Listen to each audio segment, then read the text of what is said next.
nung time na yun, 5 minutes bago matapos, sinabihan na lang ako na isususpend daw ako. Sabi pa nga ni PRD doon sa lalaki na nagsabi na, sabi niya, you cannot do that. Ginanyan niya. Kasi, you know, he is expecting me. He knows that this is my turn. This is my time right now. This is my schedule to visit him. And, you know, ako kasi nurse, di ba, na-assess ko siya. Yung first time ko,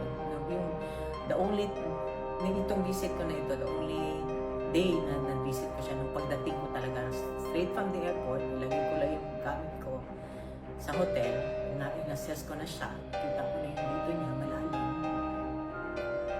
Yun. Tapos, check ko sa kanya, control ang emotions ko na, tapos, yun, after nung just 5 minutes, saka ako nilapitan ng lalaki, sabi niya, suspend daw.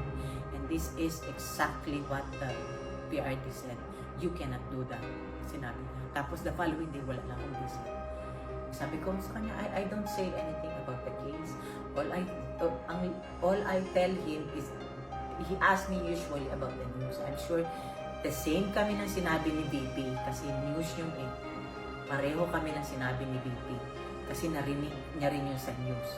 Kaya nga sabi ni VP, di ba, narinig niyo ba yun? Kayo na yung sabi niyo, di ba, na may 7 or 9 warnings